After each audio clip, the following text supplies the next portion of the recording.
तुम्हाला माहिती आहे का, दौडा मार्गाच्या घनदाट जंगलात लपलेला एक गड आजही इतिहासाच्या अनेक रहस्यांचा साक्षीदार आहे.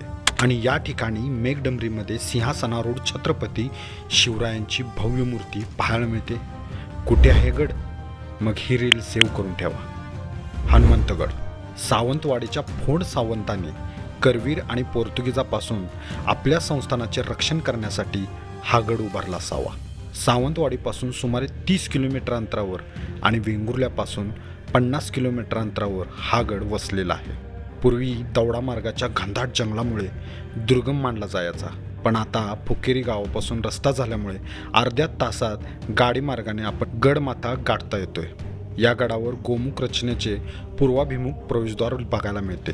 हनुमंतगडावर आज अवशेष कमी असले तरी पाण्याची टाकी, तटबंदी, महाद्वार आणि इतिहासाच्या अनेक खुणा पाहायला मिळतात. गड वाचला तर इतिहास वाचेल, इतिहास वाचला तर स्वाभिमान जागा राहील.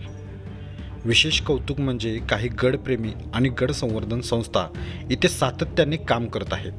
त्यांना खरंच मानाचा मुजरा. इथले खास वैशिष्ट्य म्हणजे गडाच्या माथ्यावर मेघडंबरीमध्ये विराजमान असलेल्या छत्रपती शिवाजी महाराजांचे दर्शन घेताच अंगात एक वेगळीच ऊर्जा संचारते.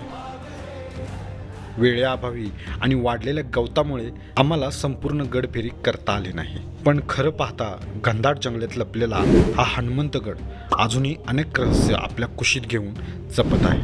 अजून नवनवीन माहितीसाठी रितेश ट्रॅव्हल ब्लॉगला फॉलो किंवा सबस्क्राईब करा.